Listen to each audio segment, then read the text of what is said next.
Good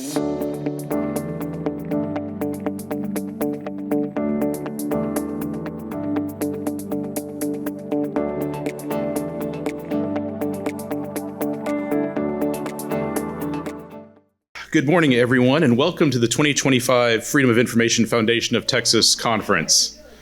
I'm Ian Mitra, the president of the Foundation's board, and it's an honor to open this year's conference, which we've titled We the People, Holding Government Accountable. At a time when the national debate over the First Amendment and freedom of speech is heating a fever pitch, we are honored to have this platform and to showcase critical conversations about open government and the public's right to know. We are honored to have you all here. We have journalists, lawyers, government employees, elected officials, staffers, and other Texans who work to make government more transparent to the people it serves. Before we get to our first panel of the day, I'd like to spend just a bit of time talking about the work that the Foundation does for the residents of Texas. Created in 1978, the Freedom of Information Foundation of Texas, a nonprofit, seeks to educate the public and help public officials through seminars, our free FOI hotline, and other outreach efforts. We advocate at the Texas Capitol for stronger open government laws. We file amicus briefs in important court cases, and most importantly, we defend the information rights of all Texans, not just journalists, but every member of the public who seeks to access to the records and meetings of their government. Over the past year, our work has been both broad and impactful. I just want to share a few highlights. We prepared proposed legislation for the 2025 legislative session and continued leading the Sunshine Coalition, the Texas Sunshine Coalition, a diverse group of 16 organizations united behind transparency at the Capitol. Board member Arif Panju provided invited testimony last October before the Senate State Affairs Committee on Government Transparency. And also board member Laura Prather arranged FOIFT and other witness testimony for the House Judiciary and Civil Jurisprudence Committee supporting the state's anti-SLAPP law. And in the 2025 regular session, we helped pass House Bill 4219, which ensures that governments must respond to Texas Public Information Act requests. That law took effect earlier this month. We also testified in support of numerous other pro-transparency bills and against anti-transparency bills. We've partnered with the Texas Press Association and the Attorney General's Office to host an open government seminar in Denton, expanding education on the TPIA and Open Meetings Act. Board member Tom Williams was a key presenter at that seminar. And in the courts, we joined amicus briefs defending reporters and residents, whether in the Priscilla Villarreal case, where we argue that the First Amendment protects journalists who ask questions of sources, or at the Texas Supreme Court, where we pushed back against a ruling that would make it harder for requesters to recover legal fees in TPIA lawsuits. And that's just a snapshot of what we've done together. You can find more examples of our work as well as resources for you at our website, FOIFT.org. Today's conversations feature panels on transparency around the Kerr County floods. It's naturally an intense and emotional issue, but it's also an important and needs to happen, this conversation. The Kerr County Lead, the Kerrville Daily Times, KSAT, and so many other San Antonio-based news outlets and many other outlets did critical work and continue to fight for transparency today. And we are beyond honored to have Matthew Childers as part of this panel. We'll also have important conversations around the Texas legislative session and other public information wins. We also hope you enjoy our luncheon. We will have the pleasure of presenting our FOI awards and recognize Bill Elshire with the James Madison Award. We will also have the pleasure of hearing from Jan Crawford, Chief Legal Correspondent for CBS News at the luncheon. It's quite a program. Now we're fortunate that, I'm almost done, y'all, don't worry, we're almost there. Now we're fortunate that, unlike some similar organizations in other states that are struggling financially, the FOI Foundation has been able to sustain itself through generous contributions over the years and careful fiscal stewardship of our endowments. But we should be clear, our work still depends on the continued support of people like you. Every donation makes it possible for us to carry out our mission. So please use the QR code in your program or go to FOIFT.org to show your support. Now, just a couple of notes before we start our first session. Please show respect for one another as we engage in these important discussions. During Q&A sessions, keep your questions concise so we can hear from as many voices as possible. Today's sessions are being recorded, and you can see those videos posted soon at FOIFT.org. And I think this is what in journalism we call burying the lead. Most importantly, lunch will be served at noon next door in Zlotnick Ballroom 4. So an event like this doesn't happen without incredible organization and thought, and we are all lucky to have an FOIFT executive director who does everything to ensure we have a great event like this and serve our mission throughout the year. Please join me in recognizing Kelly Shannon, our outstanding executive director.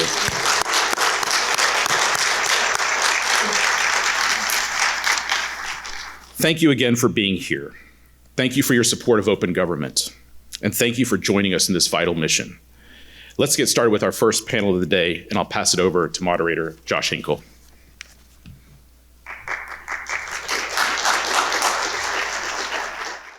Thank you very much for that introduction. I'm Josh Hinkle. I'm the Director of Investigations and Innovation at KXAN TV here in Austin, Texas, and I'm also a member of the Board of Directors for the Freedom of Information Foundation of Texas.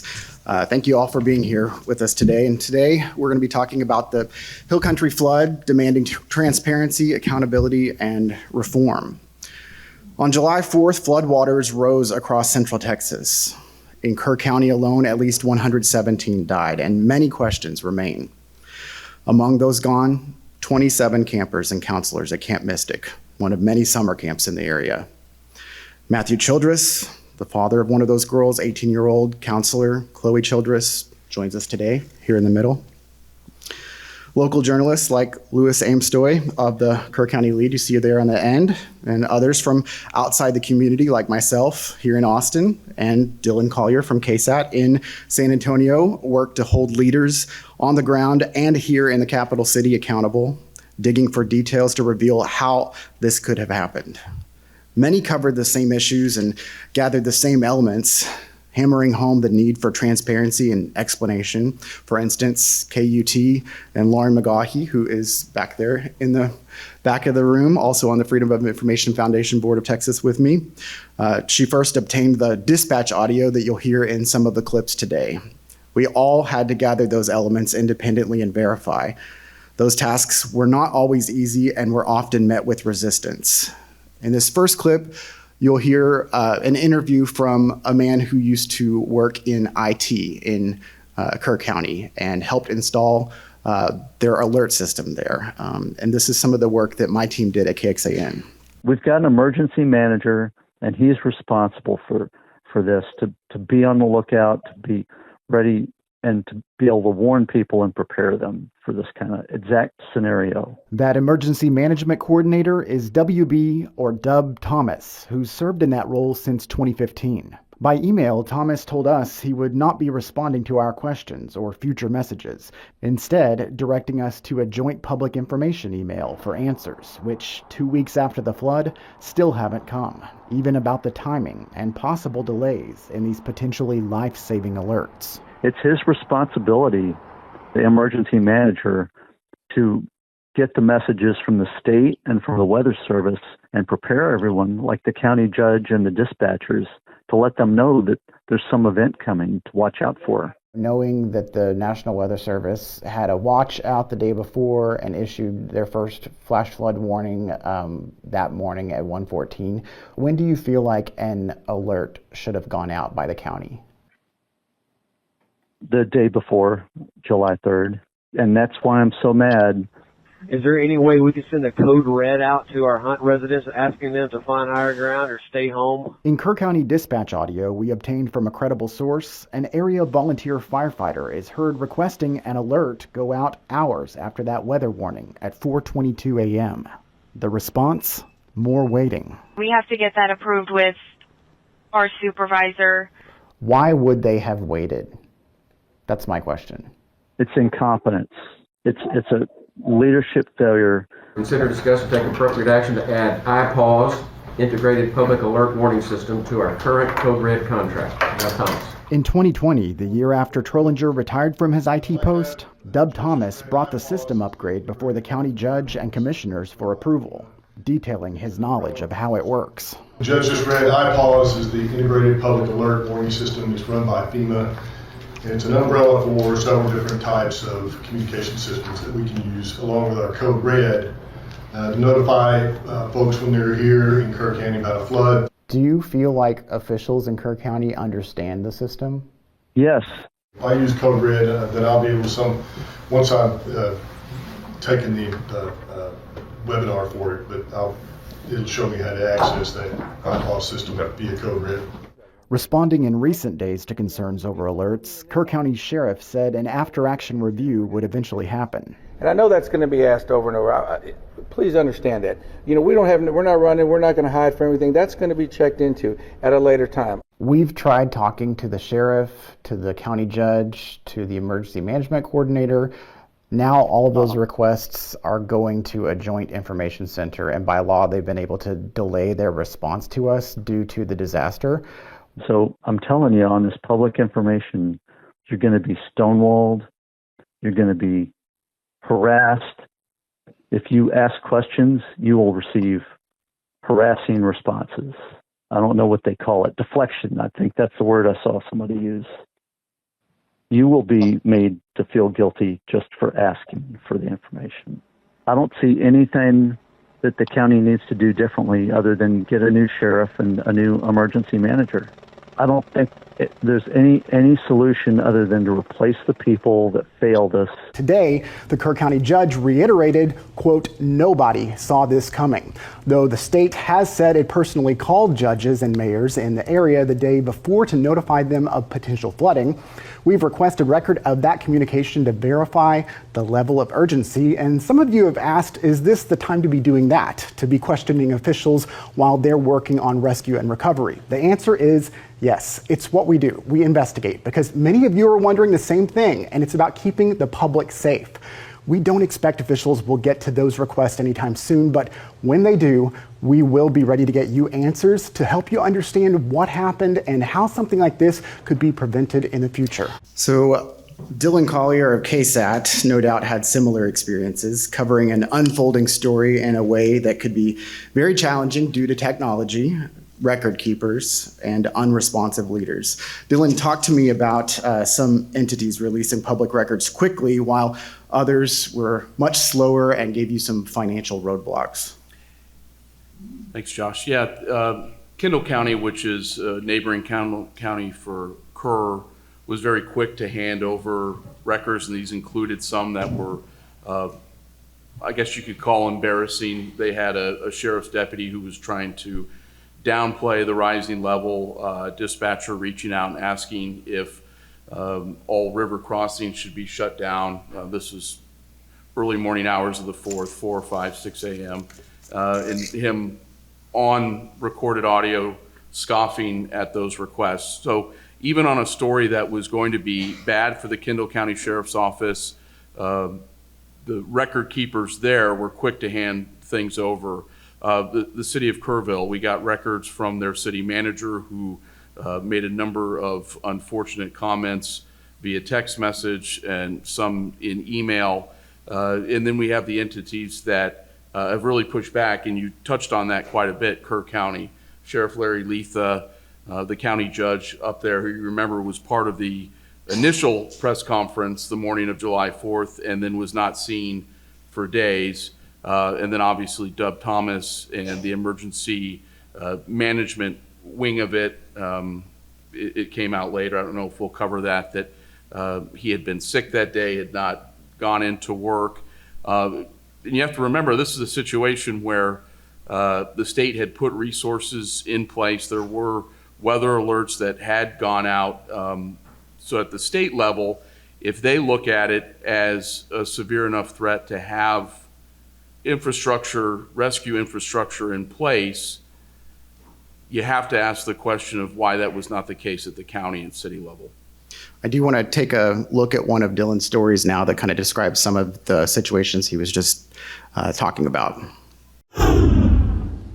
Days after River Inn General Manager Scott Towery was credited with alerting guests to the rising floodwaters that would soon wreck the resort and hunt, he made it a point to tell us this. 5:30 in the morning is when we got our first alert. A notification was delivered to his phone after the water had already begun to recede. Hours into this that was upsetting. Kerr County has used the Code Red emergency alert system for 16 years. But when a rescuer called for one to go out that fateful morning, is there any way we can send a Code Red out to our Hunt residents asking them to find higher ground? He was told sending the alert would require a higher up to sign off. 10-4 standby. We have to get that approved with our supervisor. What followed was a more than 1 hour delay before alerts finally went out. Emergency call logs show dispatchers in Kerr County started to receive flood-related calls July 4th around 3:30 a.m. What started as victims calling for help turned to welfare checks, missing persons, and death investigations later that morning. Internal Kerrville emails revealed the city's off-duty firefighters weren't called to their respective stations until just before 9 a.m., hours after it had already become a catastrophic flooding event. After Kerrville City Manager Dalton Rice updated City Council that water rescues were underway, City Councilwoman Brenda Hughes responded, quote, "Ugh, not what we needed today." We'll continue to stay engaged, and I'll be here. I'm going to go up to the camp, Mystic, and I'm going to go around town and spend some time here today. Hours after Rice stood behind Department of Homeland Security Secretary Kristi Noem during a July 5th press conference in Kerrville, he received a text message from a city staffer who wrote, "Just saw you met Homeland Barbie. How is she?" To which Rice replied laughingly, quote, "Basically Homeland Barbie." The phrase has been used to mockingly refer to Noem since she was confirmed as DHS Secretary early this year. Those same records confirmed the Hunt Power Station was covered by up to 8 feet of water and could take several months to be repaired. At nearby Camp Mystic, state records show the property was inspected just 2 days before the storm and had required emergency plans in place. 27 campers and counselors died in the floods. It remains unclear why some of the camp's cabins were built so close to the Guadalupe River. We will have questions at the end of this if you all have them from the audience. And I'm going to keep going down the line, continuing with Dylan now. You know, you kind of touched on this earlier, and in the clip that I showed with myself, we were getting feedback from some viewers that were a little bit upset that we were asking these tougher questions in the direct aftermath of what had happened. And that's why we had to kind of educate our viewers and readers to let them know this is why we're doing it, because it's important. Why was it important to continue pushing for information even after the Kerr County Sheriff requested media back off so that they could focus on response? And I also had to go on air literally in one of our 6 o'clock newscasts and explain why we were continuing to ask questions. Governor Greg Abbott had just called the special session where they were going to address natural disaster response and flood safety. And I had to explain that to viewers. From my perspective, if you're out covering a tragedy like this and you have a single person come up and say, things were supposed to play out this way and A, B, and C did not happen, then it's worth digging into. And yeah, we got hundreds of emails, phone calls on our Investigates tip line from people angry about the coverage that we were putting together in the weeks after the flooding. But we also had a lot of people in Kerr County and the surrounding communities who would come up to us and tell us that they wanted answers for what happened and to look into specific things. So, that's why we continue to push. And in terms of Sheriff Larry Letha, who led a lot of those press conferences, this joint information center, whatever you want to call it, that back and forth interaction, give us time, we will explain how this played out eventually. Here we are nearly 3 months later, and what explanation has been given by him and other leaders other than that appearance before the Texas legislature? And a big part of it was that putting even records requests in to get communication and such, even though we knew we probably wouldn't get it on day 1 or day 2, that at least got the ball rolling. So it played out. Speaking of the record keepers, many of the entities established, like you mentioned, the Joint Operations Center for Public Information, funneling all requests for all of these agencies to one place. And some invoked disaster exemptions, allowing them to delay responding or fulfilling records while emergency response was still active. What challenge did that present for you? It presented a great challenge in that this is part of our viewing area. We had covered stories in Kerr County. We were familiar with some of the leaders up there. and had a process in the past, prior to the flood, to get records. This natural disaster occurs, and all of those processes are ignored. Within hours of the event, people that you had reached out to supply information in the past, whether it be an incident report from the Kerrville Police Department or simple city council records from meetings in the past, they aren't talking. They've been instructed not to talk to you, and you've got sort of this generic email that you've got to send all your requests to, which you would routinely not get any kind of response back. And not all the entities up there requested that disaster delay, the extra time that the Public Information Act allows, but I think a vast majority of them followed those guidelines. There was a very slow response, especially at the county level, to make these records available to us, and honestly just to communicate about we're going to have to charge you this amount, here are the other options to obtain these records, whether you come in person. Just the communication in general, there was little to none. I do want to turn now to Matthew Childress, but first let's watch a portion of his testimony in recent weeks before state lawmakers weighing a camp safety bill. She did what I told her. She followed directions of the authorities, and that is what killed her. Last Thursday, instead of moving my daughter into Hardin House, about a mile from here, to start her freshman year, I was at the state capitol with 25 other grieving families that had lost their daughters. We were there to plead with state leaders, asking them to take action so this tragedy would not happen to anyone else in the future. So there are over 1,000 camps operating in the state of Texas with deep history, roots, and impact across the social fabric of our state. As a boy, I attended camp in Hunt. The women in my family are 3 generations of Camp Mystic. I spent my youth picking up my sister at Mystic, staying at the River Inn, and begging to stop at the Hunt store on the way out for a burger.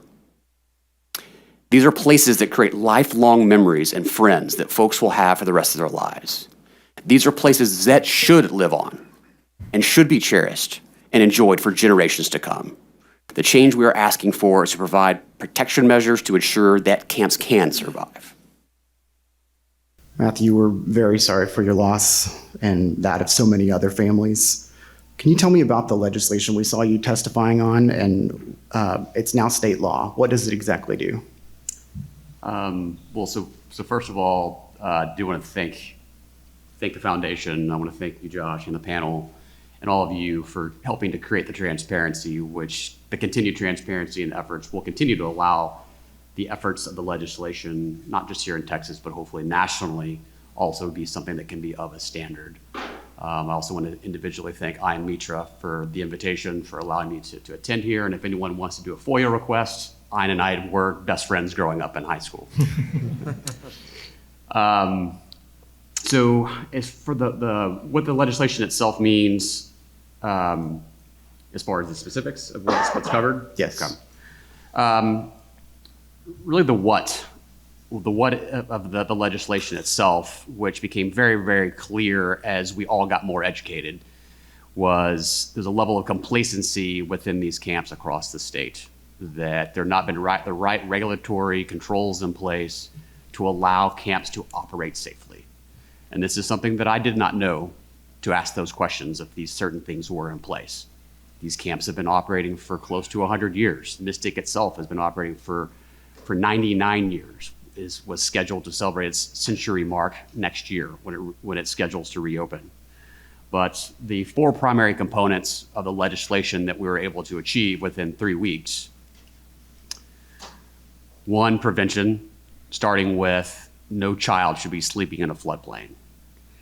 Clearly there were, as we got, again, further educated, there were exemptions that Camp Mystic specifically got made to remove some of their cabins, most notably the one that my daughter slept in, out of the floodway, not floodplain, but floodway, and had it removed from the floodplain. I'll let you do your own investigative journalism on how they were able to do that. The basic rules that we have put in place are that no child can sleep within a floodplain. One thing that you will see in the press is that there's a narrative around this is an unprecedented storm. That is not the case. Well-documented storms of 1932, 78, 87, and then now the storm of 2025. Even in Mystic's documentation, they reference the Great Flood of 1932. These storms have happened before. They will happen again. 2, detection. There were no early warning systems in place other than phone weather system alerts, which were received at 1:15 a.m. But at the same time, the county had turned away federal money to put in an early warning system in years prior, so that there were not horns that were allowed to notify the residents and the campers in the area of a storm that was pending. In addition to that, they lost power. There was no redundancy. There were no communications. There were no walkie-talkies. There was no way for the directors to actually speak to the campers. 3, training. Training policies did not exist. It's in the news today as well, or in just the last couple of days, the policies that were put in place that what we're told to the counselors from a training perspective of what they were to do, and the training was essentially one sentence, which was to stay in place, which is what happened. Those that stayed in place are the ones who perish. And then 4th, response. Ensuring that we've got a strong emergency action plan. This is a lot of the pieces that Josh has been referring to here. There was not a proper coordination with local government officials for early evacuation, for their emergency response plans, for the red alert systems. As we discussed, the 3 people that were responsible for alerting the citizens, the county judge, the emergency response coordinator, and the sheriff were all asleep or out of county. And the red alerts did not go out until after the waters were receding. And if you even go to a federal level, again, this is all public sphere information. The FEMA director that was responsible was not available for 24 hours after this. Christine Noem had just put in a statement that no expenditure over $100,000 nothing could actually go out without her personal approval. All these things were barriers. So, trying to circle back to your question, is what we have done is we put in a foundation of many basic, what I consider 101 things that give campers and parents assurances that their kids will be safe. One thing that I'm very proud of and that I spoke about in my testimony is that I'm here to save camps. I'm not here to punish camps. I'm here to ensure that camps themselves can thrive, can survive into the future. And these basic components that we have put into this legislation will ensure that parents have better assurances that their kids will be safe. Relatively, this happened fast in a special session, the second special session actually, compared to a lot of legislation that we see. While you were grieving, you and these families came together to push for this legislation.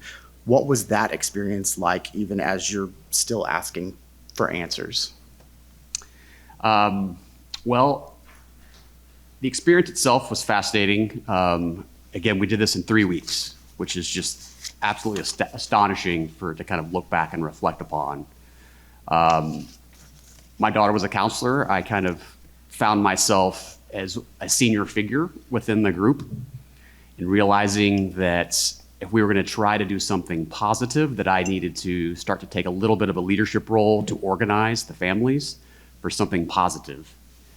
As I started to get myself more educated on what was going on, I am pretty politically engaged. I was very much aware of the first special session that was going on. At that same time, Abbott had committed to covering, as part of that special session, the flood response. And while the redistricting thing was going on at that moment, we started to piece together more than likely there would be a second special session called. And so with the coordination with some lobbying teams, legal teams, we were able to very quickly rally within a matter of 1 week to get meetings with the big three, the governor, lieutenant governor, the Speaker of the House, to convey our message very simply of what we wanted to achieve, and to let them know the pain and anguish that we had gone through because these basic 101 things were not in place. Orchestrated in such a way, it was going to be very challenging to say no to us.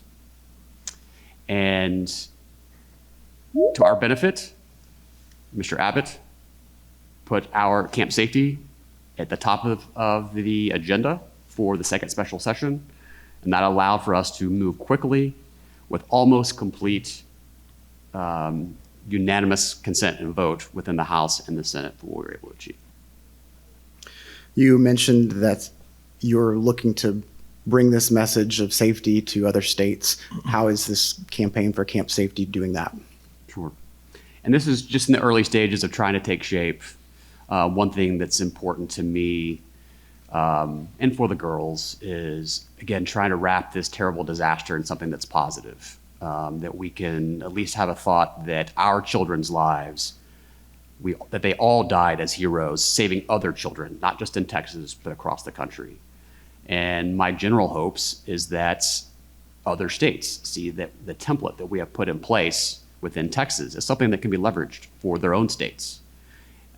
Through our lobbying efforts, we've already had numerous states reach out to do just that.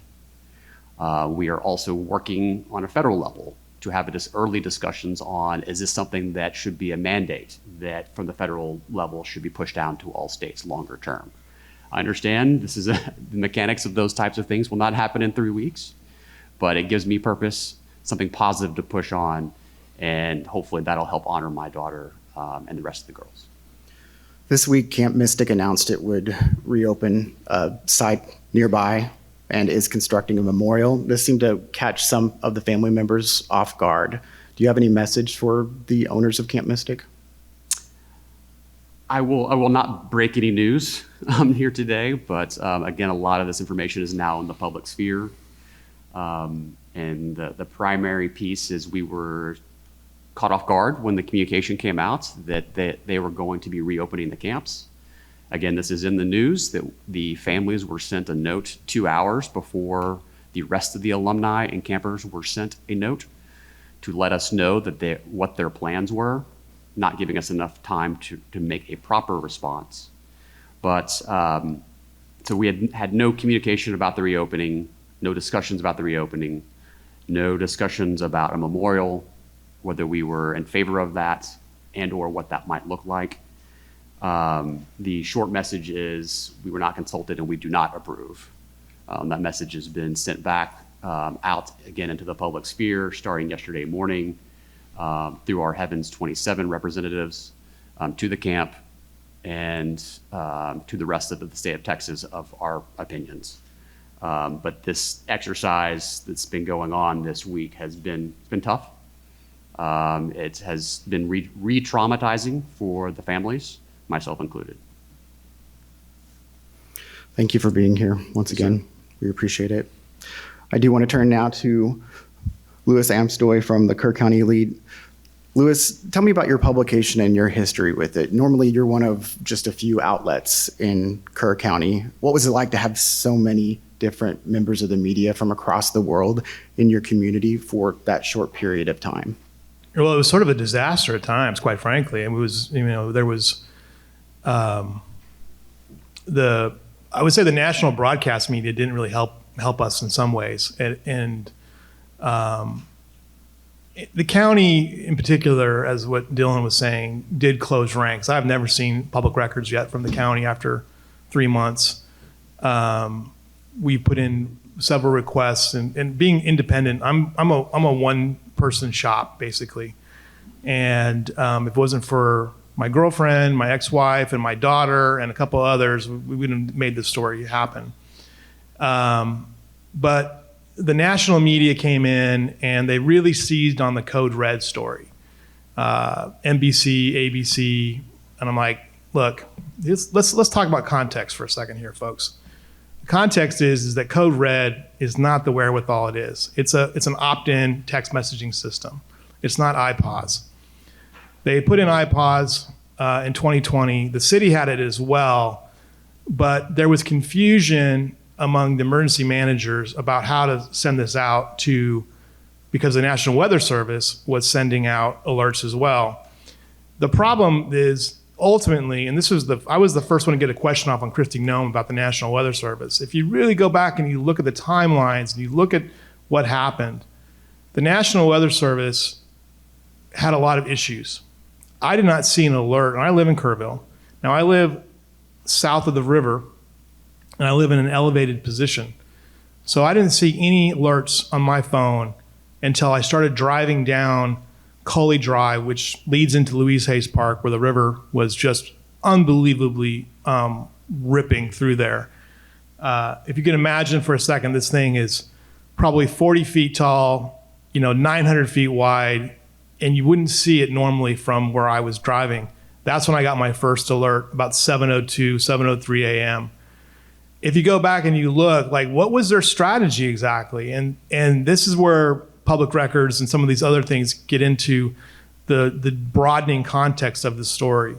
Now, the public records that I have received, and I haven't got all of them yet, and I want to thank ProPublica for helping me with some of this as well, show a different story than what we've been told or what has been in the national narrative.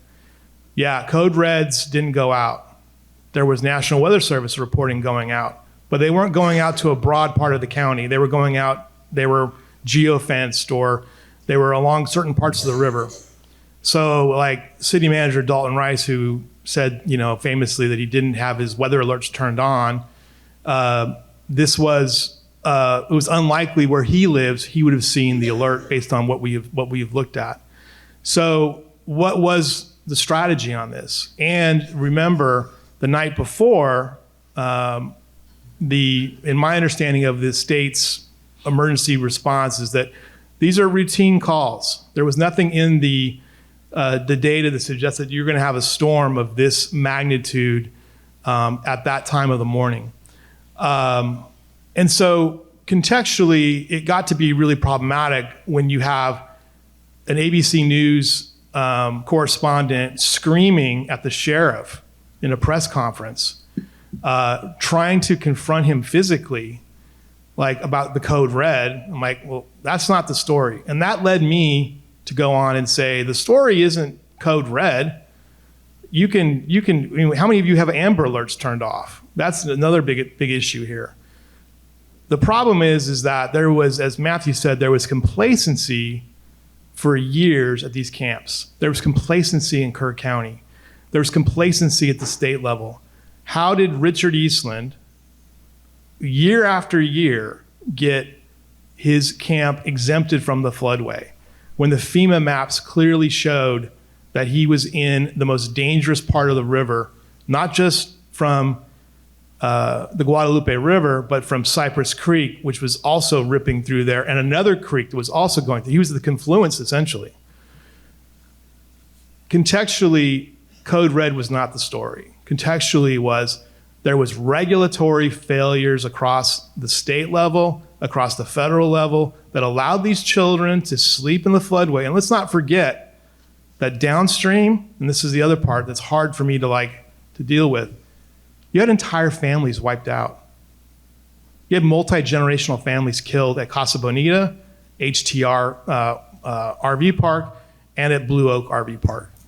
And they didn't change the rules on RV parks. You can still camp in a floodway under this. So contextually, it's been a difficult story to tell. And I think one of our failings, I've been frustrated by in journalism, is that we kind of grab onto the simplest explanation. And it's way more complex than that. And we owe it to our readers and to our audience to dive into these deeper stories. I'll give you one good example of this. We found a document from 1921, an interview with one of the first U.S. Forest Service scientists. And I'm not sure if he was a geologist or hydrogeologist. I don't know if they had those terms in those days. And he was stuck in San Antonio in 1921 when they had a major flood event. And he essentially he said, he looked at the hill country, he says, it's very similar to North Carolina. And he was talking about the area where Helene went in. He says it's prone to flash floods. And oh, by the way, you've also destroyed the ecosystem of the hill country by running hundreds of thousands of sheep and goats through there. We're still dealing with that environmental damage today. The hill country is prone to these flash floods for a variety of reasons, and it's not uncommon for us to have these issues. But nobody at the county, at the state, at the federal level said, maybe we shouldn't have Highway 39 running through this part of the area, or have, I don't know how many low water crossings we have, but we haven't seen that discussion yet. And I was so frustrated with this narrative. I went on MSNBC on Wednesday, I think it was the 9th, and I said, the story is the floodway. The story is, why did we allow these children to be in this spot? Why was Matthew Childress's daughter not evacuated? Why at River Inn, the guy at River Inn who's like, oh, I didn't get an alert. I'm like, well, you didn't have an evacuation plan either. He had no evacuation plan. They had no way to escape the river at River Inn. Also, 100% in the floodway. The first person that died was a guest at River Inn. So this story is so complex and never ending. And I got the angriest letter I've seen yet from a Mystic defender saying that I was wrong, that they were never in the floodplain, they were never in the floodway, that they trusted my reporting, and to see me go on to the level of the New York Times was absolutely egregious. And then she sent me all these documents that essentially confirmed that she didn't know what the hell she was talking about. But that's the kind of stuff that we've been dealing with too. It's like we're kind of caught in the middle. Like, okay, we are one of the local news organizations in here. We're telling the story the best that we can. Contextually, I think the story is much deeper than the alarms and the code reds. The story involves so much more. And when you look at the public records we've gotten, especially the 911 logs, I mean, I can't even imagine what those dispatchers were going through between 3:30 and 5 a.m. And we're just now getting that. The other thing that we just learned this last week, the state says, we had assets positioned. DPS was nowhere to be found. Kerrville Police Chief says the only law enforcement assets in West Kerr were 2 off-duty Kerrville police officers. That was it. We've never gotten an answer from DPS about that. We never got an answer from the sheriff about that. So we still have challenges ahead, and there's going to be a lot more to the story as we go further. And I think that is a perfect example of why it's important that we continue having local journalists and regional journalists in our society. Clearly, other people can move on, but you're there still sifting through this emotion and this nuance. In your town, it's a small town. What is it like to hold leaders accountable when you're probably running into them on a daily basis? I have coffee with the mayor like every day. So yeah, I mean, I see him every day. He writes a column in my publication. He got really mad at me the other day, and I just like, well, too bad, He got mad at me because I said that, look, these sirens that have been approved, it doesn't do a damn bit of good if you can't evacuate people out of the places, right? Highway 39, which is your main escape route, is almost, there's a huge section of it are in the floodway. Not the floodplain, the floodway. If you look at the way this storm behaved or how this water, moved, where's Mystic supposed to go? Are they going to get on the freeway and get on the roads? One of the most egregious questions I thought was from one of the state reps who, tied the fatal, there was a flood in the 80s that killed 10 kids. And she made the comment that you knew this was going to happen. Kids died before. Well, they died trying to evacuate. They were hit trying to evacuate.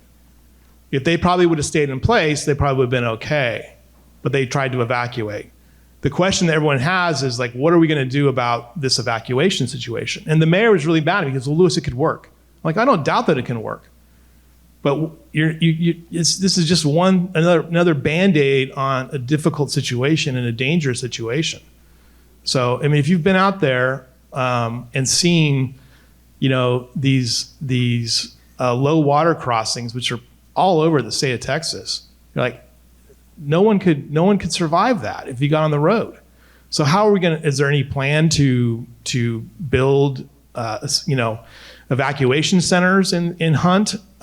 There's no question. There's no debate about that. There's no question. No one's talking about that. And he was really mad at me about that. And I just said, tough. That's what I think. And it was an editorial that I had written. Politically, we endorsed the sheriff. When he ran in 2020, when I was at the Kerrville Daily Times. Do I think that he should resign? No. But could they have been better in their transparency? Absolutely. And I think that their lack of transparency hurt us once. We had a story that went viral about 2 girls that were found, which is a very interesting story. We thought they were alive. We were day 3 into the story, and I think we all wanted some good news. And we had people at the volunteer fire departments, saying, hey, this happened. The Coast Guard was here, this happened, they found him in the tree. I sent my reporter out to confirm, because we had these, I don't know how we call them now, like influencers out there saying, oh, this happened. And I'm like, I don't know who this guy is. So she went out, she was confirming this. I'm trying to get a hold of somebody in the sheriff's office. And she's like, Lewis, this is true. And we were getting harassed, basically saying, why are you not publishing this? So we published it. And the only time the sheriff reached out to me was to say, Lewis, you're causing me problems with this story. You need to retract it. And I said, well, is it not true? Because it's not true. And that's the only time I heard from the sheriff in this. I haven't heard from him. I saw him recently. He said he wanted to talk at some point, but I haven't heard from him directly since then. Your outlet also published obituaries for so many victims, and you wrote many of them. And that was something unique to the record of this event, and a way to document another side of those impacted by the flood. Can you talk about that? Yeah, I believe, that what defines a local newspaper or news outlet, everyone deserves an obituary. Everyone deserves to have their life honored in some way. I can't speak for, I didn't know Chloe Childress. I didn't know any of the campers. Only a small number of people from Kerr County died that day. Jane Ragsdale, I knew. She was one of my first subscribers. She herself was a journalist who worked in Guatemala in the 80s. She was a remarkable person. I don't think I've ever met Dick Eastland. But I think everyone deserves an obituary in some capacity. And when we basically ran the obituaries as the families submitted them, it was a way for me to understand who these people were and where they were when this happened, to understand. There were some remarkable stories too about the people that we lost, on that particular day. The hardest thing I think for me was to imagine some of these families had little children, less than 2 years old. There was, and the children were washed away. They couldn't hold on to these kids.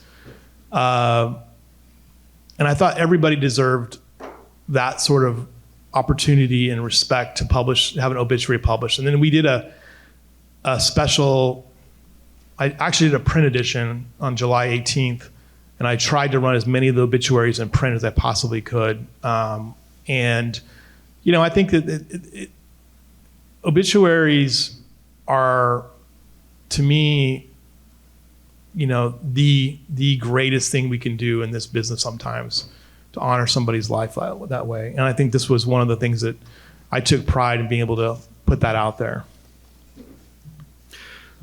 I appreciate all those comments. Before we open it up to questions from the audience, do any of you have questions or follow-ups for each other?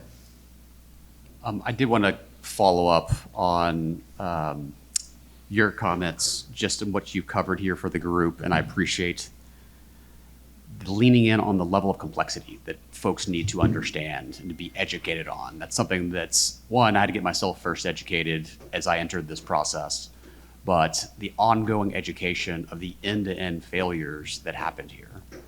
And it's layer upon layer upon layer upon layer. You very astutely kind of highlighted those complexities. And as I testified, my hopes is that I'm back at the Capitol testifying for future bills and future opportunities to continue to improve and solve these issues and solutions that he's referred to, all the way from the federal level to the state level to the local level. There are layer upon layer upon layer, not to mention, at the end of the day, these are humans that have to execute these things.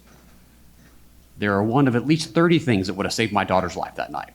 At the end of the day, it's executed by a human. If the human is not doing what they're supposed to do, it all fails.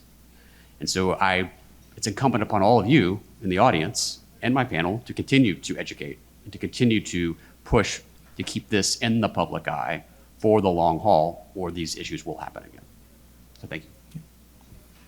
Dylan, Lewis, did you have anything?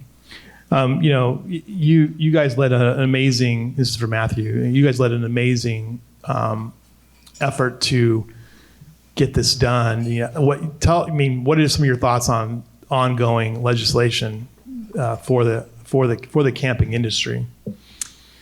Well, first of all, we've got to get through the implementation of these first bills. That's going to be challenging. There's already been pushback by the camps. Some were notably lobbying against us during our efforts. Again, that was in the public sphere, and that's not new information. I will say them again, because again, it's in the public sphere. Rio, Vista camps, Stewart, and Waldemar. Once we passed the bills, they endorsed the bill and said that they were for camp safety all along. There will be claims of poverty, that they are unable to make some of the changes that are necessary. That is nonsense. There's some logistical issues that we will have to deal with redundant communications and fiber, et cetera, that we'll have to work through. I understand some of those complexities, especially with the geography that some of these camps are faced with. But what's really important to me is that we're getting this right this year and then for the years to come. Again, we're not going to be in session in the state for another 2 years. And I want to make sure that I'm very clear, Camp Mystic should not be reopening unless they meet those requirements, all requirements that have been specified, and they find Seal Stewart. Seal Stewart is one of the Heavens 27 children that is still missing. Camp Mystic is planning to reopen with the body of one of these girls still in the waters outside their camp. I'll let you form your own opinions on what that means to you. As we look ahead, as we actually started to formulate our response, we started very broadly to a lot of the issues you highlighted. What can we be achieving with the legislature? And we were advised, rightly so, this is a very narrow window that we need to focus on camp safety. But there are layer upon layer, again, all these other pieces that need to be addressed. And so we will continue to work legislatively in a lobbying fashion to work with yourselves and us all to be better educated so that in future sessions we can be laying out better laws that can put in better safety nets in the future. Anything else you want to discuss before we turn it over to the audience? All right. Are there any questions from anyone in the audience? Matt. Thank you all for being here. Matthew, I want to reiterate, well, I'm so sorry. One of the bills that was passed and signed requires warning siren, flood areas, and I wanted to see if you could elaborate on what you think about that. Just to repeat the question, one of the bills that was signed into law requires flood sirens in flood-prone areas. Can you talk about that? And from my point of view, again, this is sort of the basis of what had been rejected previously from federal funding that had been provided to the county. And so they're putting in the flood sirens. I think originally it was rejected because they didn't want federal money, but in addition to that, it was a concern of it being the noise would scare people, scare animals, it's nonsense. And just from my point of view, it's one more layer. It's one more layer of protection, one more layer of opportunity to let folks have the opportunity to evacuate. But again, it's rightly highlighted, if there isn't an evacuation plan, if there is not a location to actually move to, that's another problem. And so again, you still have to educate everyone from an end-to-end perspective. It is one piece of a lot of things that's on the spectrum that's going to provide solutions to save lives in the future. So I welcome it, but it is not a one silver bullet to solve the problem. I just want to touch on that for a second too, because I think that SB3 was really important because it finally gave clarity to the county and to the community that we're going to do these warning sirens. They've been discussed many times going back to 2016. There was UGRA had tried to let me say this. In 2023, there was a regional flood group that met. Again, these are easily accessible public documents, and they identified the upper part of the West Kerr, South Fork, North Fork of the Guadalupe River as being an area that needed to have some kind of flood warning system in place, whether it be the data. And remember, there's no data on the river past River End. So basically the data stops at River End on the flow from the U.S. Geological Survey. UGRA wanted to expand that, go further west so they had a better idea of what was happening there. There's some interesting geologic reasons for the storm too, why it was so powerful in that area. And the regional planning group said, well, this is our number 2 priority. This is like 20 some counties, right? They got together and figured this out. Here's $50,000 for you. UGRA, it was reported, I think poorly, that they were subjected to, they were giving tax breaks instead of spending money on warning sirens. Well, it wasn't that they were looking for warning sirens, they were looking to improve the data piece of this. And they had to come up with $950,000 for this effort. And they weren't even sure they could even borrow the money because of the way that they're statutorily set up. And so the best part about SB3 is it just takes away all of the doubt, all of the nonsense that we had to deal with this before. You did have members of the county commissioner's court in years past who were like, just what Matthew had said, we don't want no federal money, kind of stuff here.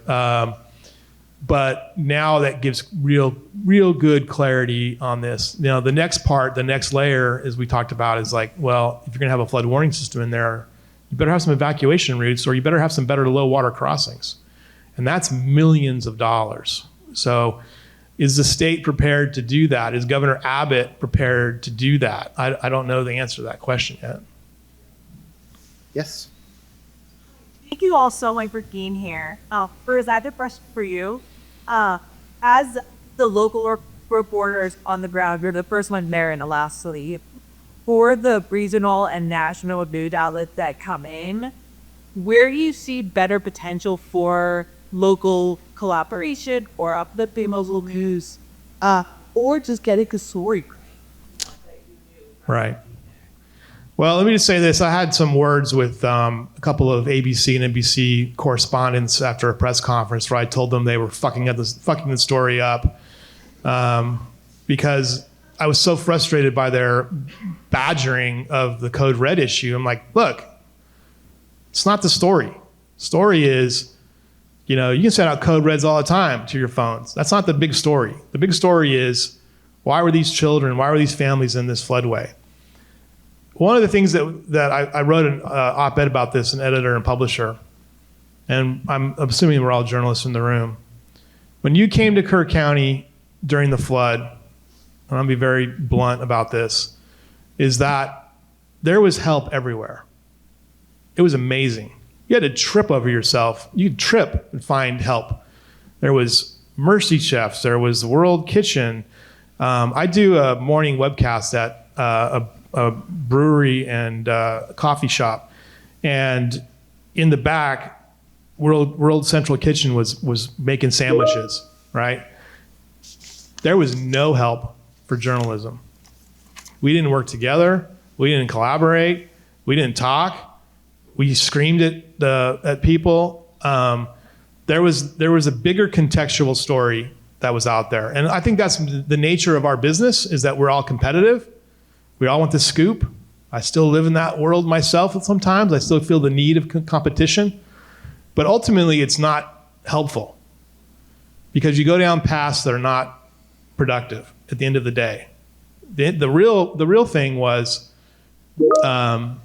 that, you know, we needed help with the names of the people that were missing, contacts with the families. I mean, again, this is a story for me. I don't know Matthew Childress. I can't call him on the phone. He lives in another part of the state. Most of the Mystic campers are not from Kerr County. So I'm not going to be able to access that story. So I think there's an opportunity for us to look at this and say, how can we work better? Because this is not going to be the first disaster.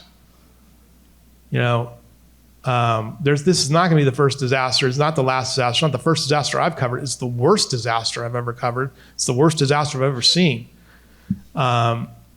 So there is an opportunity for us to be better and to be collaborative and to tell a more complex and important story for this. And the other part of this too is that I have to say this: if it wasn't for the independent news, nonprofit news organization, I would have had a really difficult July financially. And they came in, they said, hey, what do you need? They were the only ones. Nobody else said anything. And there's philanthropic money out there to help. And I don't necessarily need revenue replacement, but when the city of Kerrville wants $3,000 for public records on audio and video, that's a little expensive for my budget. I could pay it. I may not be able to pay my freelancers, but those kind of things are really important. And I'm thankful that I have a ProPublica who's kind of helped us with this a little bit. But those are some of the big issues that are out there. Those are good points. And I do want to point out, it's not just a room full of journalists. We have attorneys, politicians, government employees, and just interested citizens as well. So your context is probably very valuable to those who aren't in the journalism world. Go ahead, Lily. Thank you. And for the other panelists, especially you guys, as someone who I assume do that with your conference if you have to, do you have any advice on how we can build better infrastructure to not duplicate each other and just do the best service together? I mean, we were, I don't want to get this to get contentious. I'm not a fan of trashing other outlets' work. I respect the work that was done at the local level. Lewis, I know you're front and center on this, but I do think some of the issues that were covered not only by the San Antonio TV outlets, but the regional networks and the national networks were very important. The Camp Mystic, the families finding out this week that the camp would reopen was a story, I believe, that was broken by the New York Times. So that's a major news outlet. You can agree or disagree with their reporting approach, that they sort of parachute into these locations. Uvalde's another example. The New York Times reporters that covered that shooting were some of the most aggressive records that we've gotten in recent months. We've seen how they pushed a little harder with the police chief for the school district and some other officials there, maybe to the point that some would consider it harassment. But I think important work was done at every level. Should they have been aggressive with officials that were holding, 2 press conferences a day, then one, and then one every few days, and then going silent?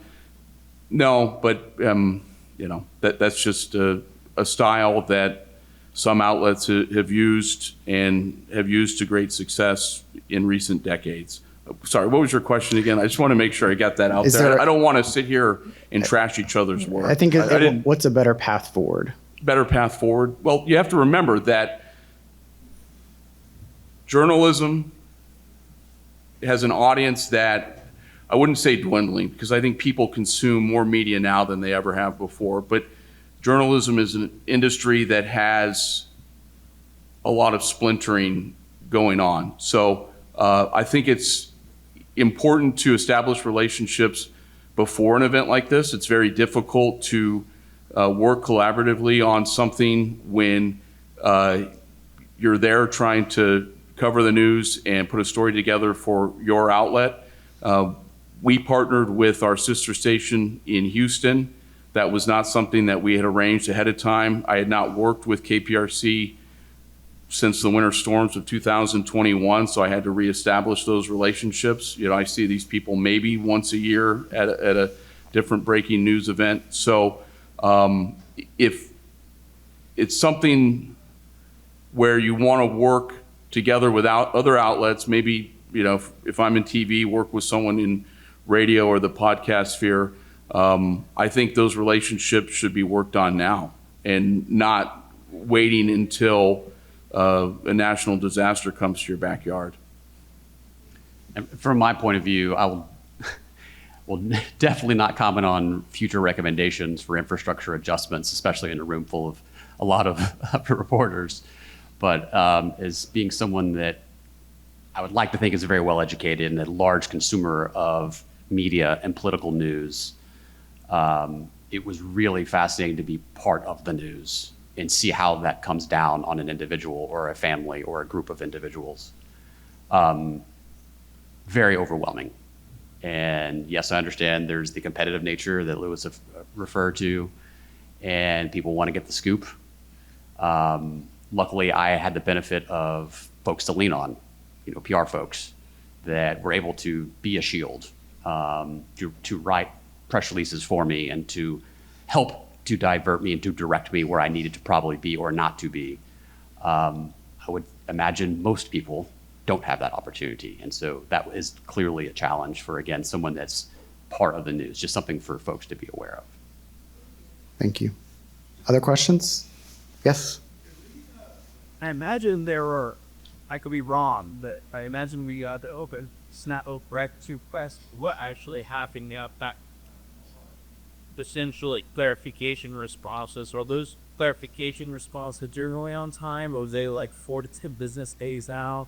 Because I know that this one of the tactics that some of the products that they'll just get a clarification response, hey, please narrow to dates out, and then give them a narrow for scope and another 10 days out. But like, okay, narrow some more. And I'm just curious, Pete, that was your experience. Try to get that right. So the question is something we typically think about in journalism as running down the clock, waiting until the last day of the legally mandated timeline they have to respond or answer a question. And in this case, he's asking about clarification. So could you clarify this, or could you narrow this? And that means that the clock starts again because you have to respond, and it just keeps delaying your request and pushing it back further and further. I'll say from KXAN's perspective, that did happen. And it continues to happen. It just varied for each agency, but it was certainly taking a lot longer when the clarification questions could have come a little bit earlier. But I personally think that that might have had something to do with the fact that there was a joint information center that was funneling most of these requests, because it's fewer people looking at all the requests rather than many agencies looking at them. But Dylan, what was your experience? For Kerr County specifically, because that's the one sort of prong in all this that has not produced any records to us, our attorneys are fighting with them on the cost estimates that they've provided. They had a delay, a disaster delay. They would wait until the end of the timeline after that delay and then send us a cost estimate, which was ridiculous and exorbitant compared to the city of Kerrville that had produced their version of the same records, Kendall County, like I mentioned earlier. They would give us these cost estimates. We would write back with days that we were available to come up and view the records in person, and then decide which ones we wanted to purchase for the actual news gathering delivery. And then they would wait again 10 business days, get back to us a couple of different times, gave us a different cost estimate. So that, in their eyes, reset the clock. So here we are nearly 3 months later. We still have cost estimates from the county, which are ridiculous. Another thing they did was you had the Joint Information Center respond, and then that kind of dissolved or ended, and then it went back to being a county spokesperson, and then it became, well, here's this attorney, outside legal counsel who works with the county. You're going to deal with them from now on. And every time that would sort of transfer, the clock would reset, and it was just delay, delay, delay.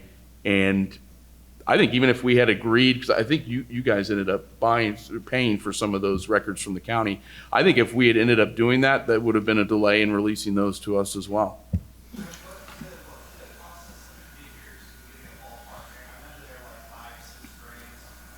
Yeah.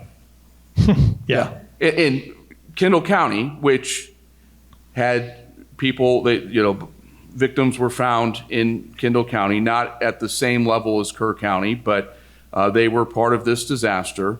These were records that they provided within the 10 business days and at no cost to members of the public.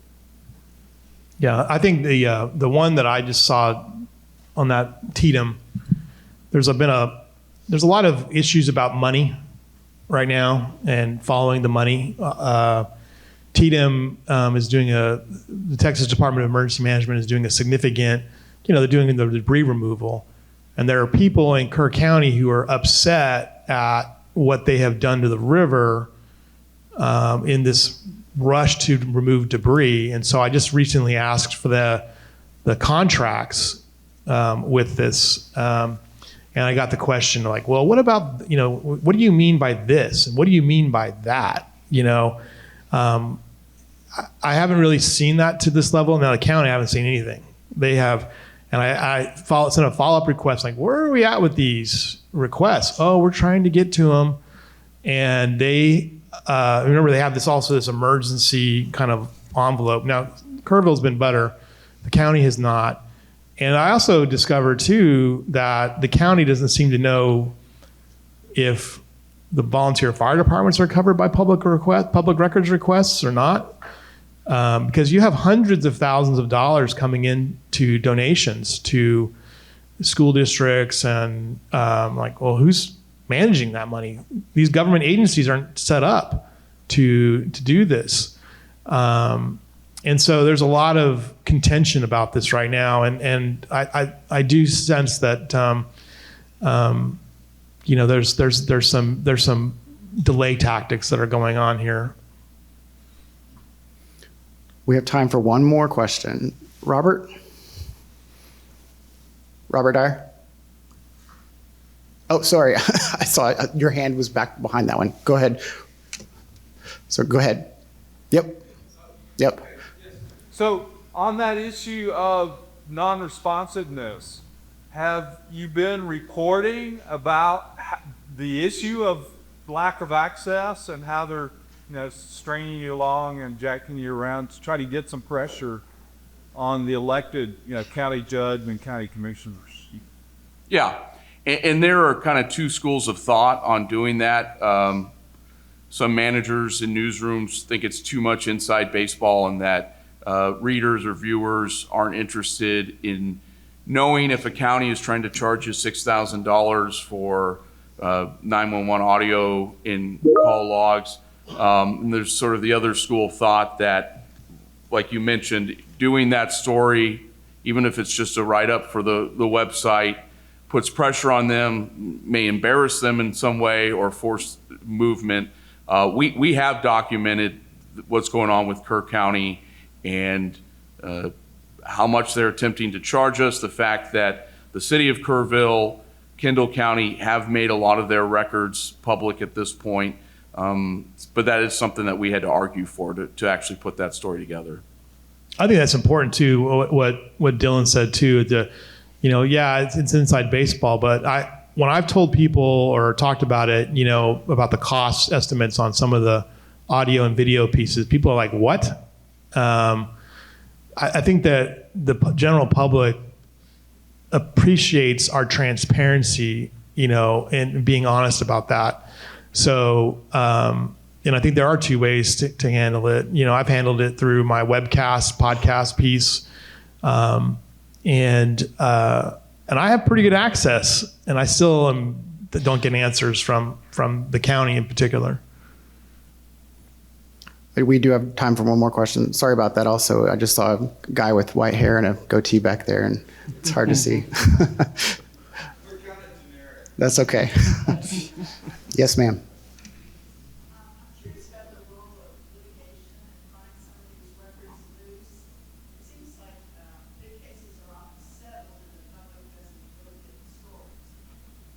Litigation is the question.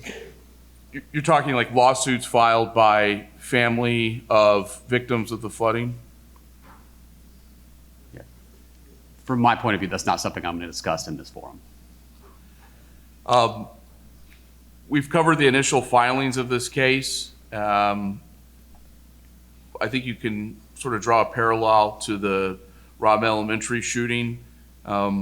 We've covered the initial filings, both against the government entities and then against the gun maker, ongoing litigation, the video game maker that the shooter, the game that he played all the time. So that's something that at least our outlet has covered every single step of. Do you think you'll get records out of the litigation? In terms of like if they settle for a monetary amount, what that amount is? No, what the records. Any evidence that's gathered? Mm-hmm. I can tell you that our station spent $500 to get the same access to Kerr County civil and criminal records that attorneys that work out of that court have. So we plan to, and we'll fight every step of the way to do so. I just did the same thing that they did, paid the $500 to have full access to the court's system, so you don't have to go down to the courthouse every day. And just for the record, there's only been one filing so far, which was amended on the 17th, involving the RV park, HTR. I will say this, that again, the opportunity to partner and to have, to force some of these agencies to cooperate, that is an opportunity that all of us can have together to do, one of the things that's a challenge is that I had the Mystic story late of them reopening, and I wanted to kind of become more curmudgeon-y in my old age and resist necessarily the New York Times breaking a story. I want to see it for myself too, after learning some lessons on this story. I was surprised, even though I was late on it, that how viral it went, and so it shows that our audiences are all very diverse, and the splintering of the audience is so significant now. But if we are working together in some capacity to help pry these records together, or pooling our money for records, that would be helpful, I think down the road. That would be one of the areas I think we can learn from this.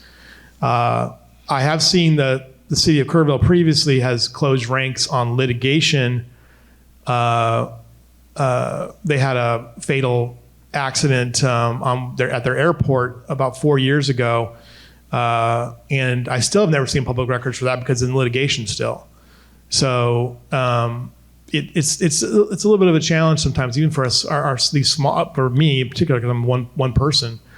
But I think there's some opportunities there. And, I believe we will see documents and evidence from that, from those filings down the road.